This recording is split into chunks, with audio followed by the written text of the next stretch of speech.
Bemblushi është i sigurt se Libra do të marrë deputet në zgjedhjet e 18 qershorit. Ai vetë do të kandidojë në Tiranë, ku gara është dhe më e fortë. Arsyeja pse unë kam zgjedhur të kandidoj në Tiranë është thellësisht personale.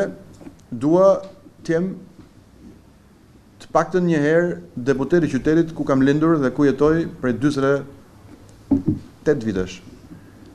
Fat cili se kam pasur, ka ardhur koha ta provojnë që s'është e mundur. Pavarësisht se betejë ligjore me Komisionin Qendror të Zgjedhjeve vazhdon, Bemblushi dhe Mimoza Afizi kanë vendosur të mbledhin dhe firmat mbështetëse për të qenë pjesë e zgjedhjeve të ardhshme, madje më shumë se sa kërkon kodi. Ne po mbledhim 10.000 firma për t'i paraprirë hileve të mundshme dhe të pritshme të KQZ-s, e cila po merr vendim politik, ai nuk po ekzekuton ligj.